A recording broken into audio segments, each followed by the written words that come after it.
Coucou mes chers amis, ici c'est Olga, votre maître en Feng Shui et Bazi personnel. J'espère que vous allez très bien. Bienvenue sur cette vidéo. Aujourd'hui, j'ai décidé de vous partager quelques informations comme d'habitude pratiques et utiles que vous pouvez utiliser dans votre vie de tous les jours, en répondant à quelques questions que j'ai reçues récemment, mais aussi le sujet qui passionne depuis des années les gens avec qui je communique, moi-même bien sûr, c'est le sujet du calendrier Feng Shui, calendrier Bazi.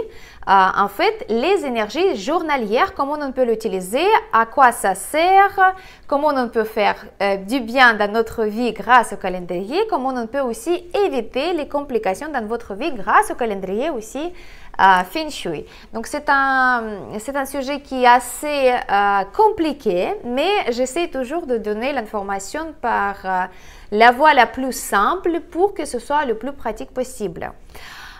Bien sûr, il y a beaucoup de confusion à ce sujet, il y a beaucoup de théories, beaucoup d'informations que vous pouvez trouver sur l'espace d'Internet avec les vidéos, etc., etc. Sachez que la base de ce sujet, le calendrier Feng Shui, Bazi métaphysique, c'est un calendrier qui date déjà du 2e siècle de notre ère et même avant.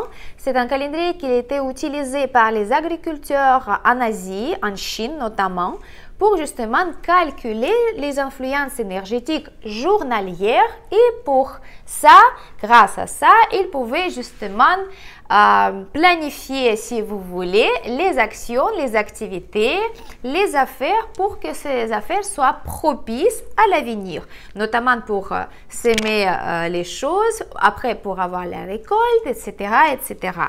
Aujourd'hui, dans le 21e siècle, les maîtres en Feng Shui et Bazi utilisent ces informations pour donner le pronostic énergétique que vous puissiez l'utiliser dans votre vie de tous les jours. Alors, c'est vrai qu'il y a les tendances générales énergétiques dans le calendrier Bazi qu'on peut utiliser tous les jours, mais sachez que bien sûr il y a aussi des influences énergétiques particulières, personnelles si vous voulez, comme par exemple les jours sans richesse, les jours de la perte, les jours de division, les jours de destructeurs personnels, etc., etc. Toutes ces informations-là, elles sont beaucoup plus pointues que les informations générales dans le calendrier qu'on utilise tous les jours. Alors, comment ça se passe? Le calendrier, il est composé en général de 12 jours. Ça commence toujours par la création et ça finit toujours par la fermeture. Mais chaque jour, selon son nom, il va avoir justement l'influence énergétique spécifique pour tout le monde. Bien sûr, dans la journée même, on va regarder les tendances énergétiques personnelles, s'il n'y a pas justement l'animal destructeur personnel, s'il n'y a pas de voleur de richesse, s'il n'y a pas de jour de destruction, etc., etc. Mais tout ça, c'est un deuxième lieu. Donc, aujourd'hui, je vais vous donner déjà par l'exemple, la description, qu'est-ce que c'est ces journées-là. Et comme ça, vous pouvez déjà avoir une image comment ces jours avec ces influences énergétiques peuvent vous influencer ou influencer votre vie. Ça veut dire que chaque jour, il va avoir les indications pour un certain nombre d'affaires et indications pour éviter les choses, tout simplement. Donc, par exemple, là, on est en mois de juin, au mi-juin, et la journée de création, c'est la première journée de calendrier, ça va être le 17 au 29 juin. Donc, qu'est-ce que c'est? Ce sont des journées qui sont très propices pour débuter des projets. Comme le dit le nom, la création, on crée quelque chose, on établit quelque chose.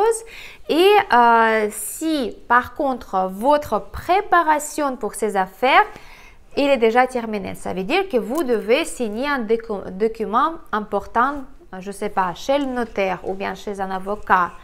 Mais tous les documents, ils sont déjà bien vérifiés, ils sont déjà prêts à être signés. Donc, la journée de création, établissement en autre terme, vous pouvez utiliser pour justement la signature, que cette signature soit propice à l'avenir pour vous.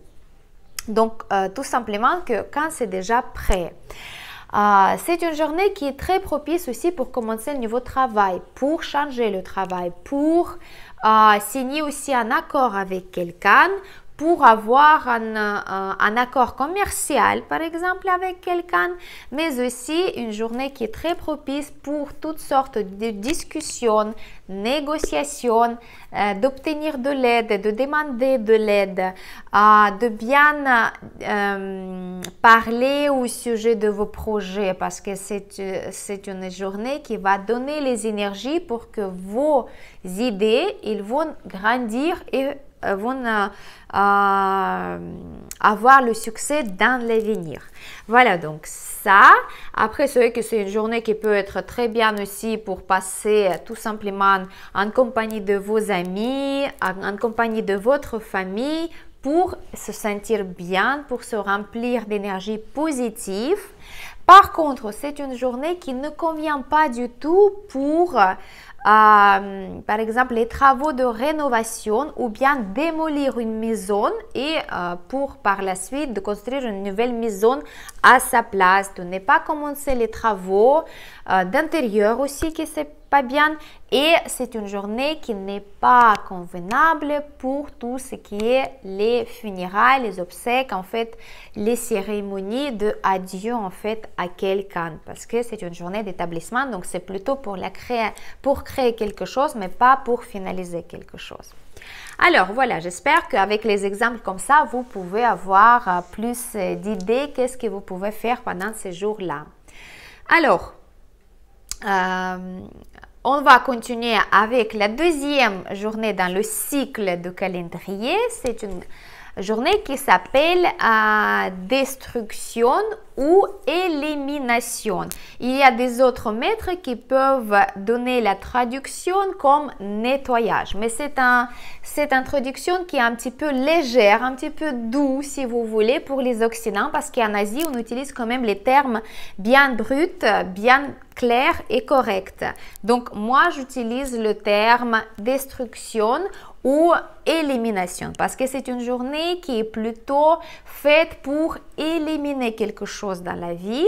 On peut utiliser par exemple cette journée pour éliminer des choses négatives dans nos pensées, donc plutôt faire les pratiques spirituelles, méditation, pardon, nettoyer aussi notre maison, éliminer tout le désordre, toutes les choses négatives qui sont cumulées dans notre maison, par exemple les habits qui sont abîmés, la vaisselle qui est cassée, les choses qui traînent, et on essaie de toujours garder toutes ces choses qui sont inutiles dans notre vie, mais pendant la journée de élimination ou destruction, on peut s'en débarrasser et on peut donner notre intention pour éliminer les choses négatives énergétiques de notre vie avec ces affaires. Donc, c'est une très bonne journée pour justement éliminer les choses.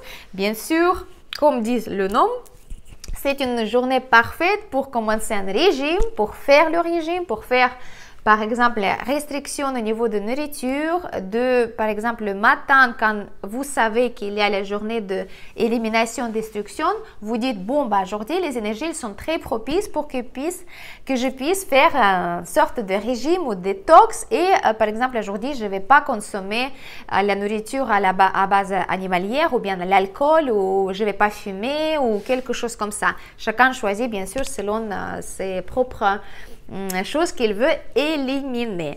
Aussi, c'est très bien d'éliminer les pensées négatives, des souvenirs négatifs, etc., etc. C'est une journée qui est propice pour, par exemple, déposer votre lettre de démission ou bien de parler avec votre partenaire et de dire que c'est terminé entre nous, j'ai réfléchi et aujourd'hui on met le point sur le i parce que je ne vois pas l'avenir avec toi, mais c'est bien sûr, cette décision elle doit être bien réfléchie. C'est une journée qui est aussi très propice pour justement démolir des anciennes maisons, de s'en débarrasser des choses comme les restes des travaux, d'aller à la déchetterie, etc., etc.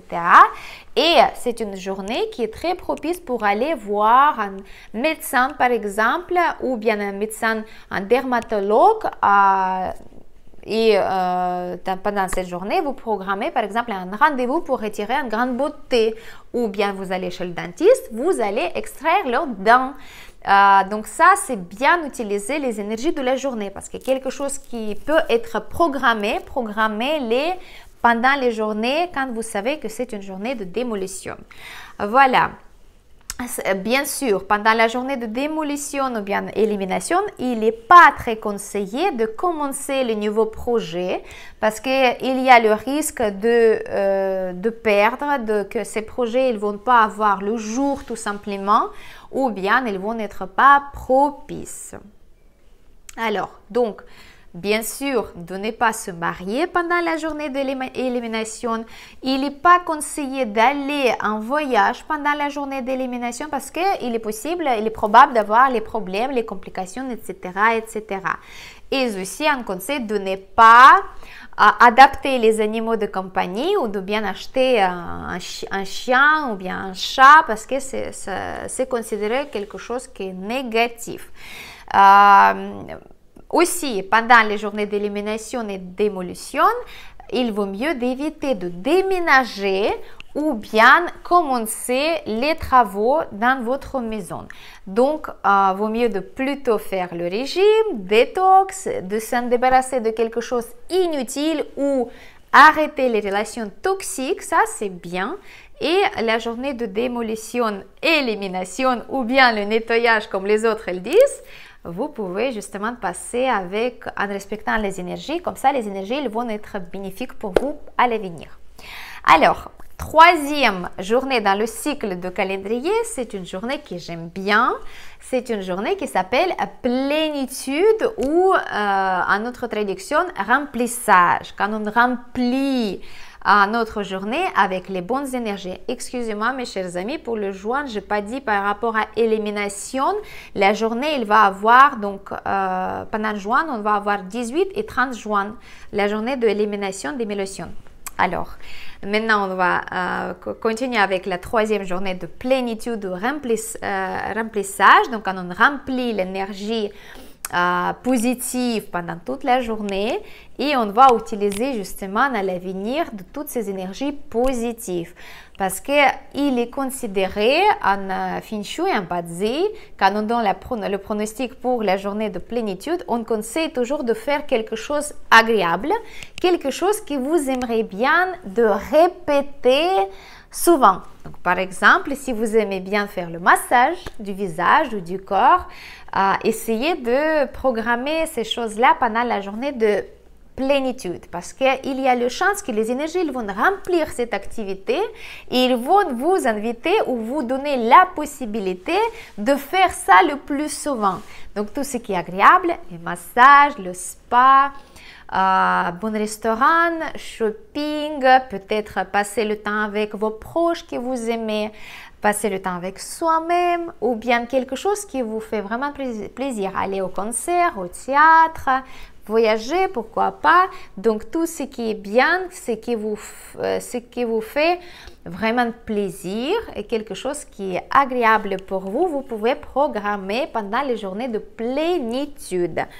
Il est très bien aussi de participer à tout ce qui est les événements publics. Quand vous partagez votre joie avec les autres personnes, donc le concert notamment, les festivals, les choses comme ça. Il est très propice aussi de commencer une nouvelle affaire, ouvrir votre business ou la commerce par exemple, ou bien commencer de proposer votre service ou bien votre produit aux autres personnes pendant la journée de plénitude parce que ça peut multiplier justement l'intérêt des autres personnes pour votre produit. Voilà, donc ça c'était très très bien. Par contre, c'est vrai qu'il n'est pas conseillé de se marier pendant la journée de plénitude parce que ça pourrait justement avoir l'effet de multiplication. Donc, vous allez peut-être avoir le risque d'avoir plusieurs mariages. Donc, si c'est votre but, vous pouvez le faire. Mais si vous voulez vraiment garder votre partenaire pour la vie, vaut mieux de choisir une autre journée propice pour le mariage.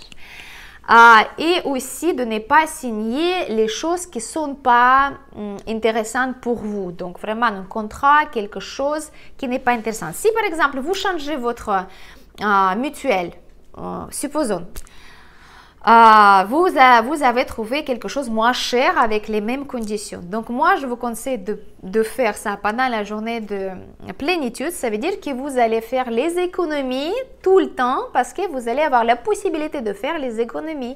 Donc vous avez trouvé l'assurance moins chère, vous avez signé le contrat pendant la journée plénitude, mais en général, en globalité, l'image, les énergies de la journée pour vous, que vous avez trouvé l'économie, donc ça va multiplier.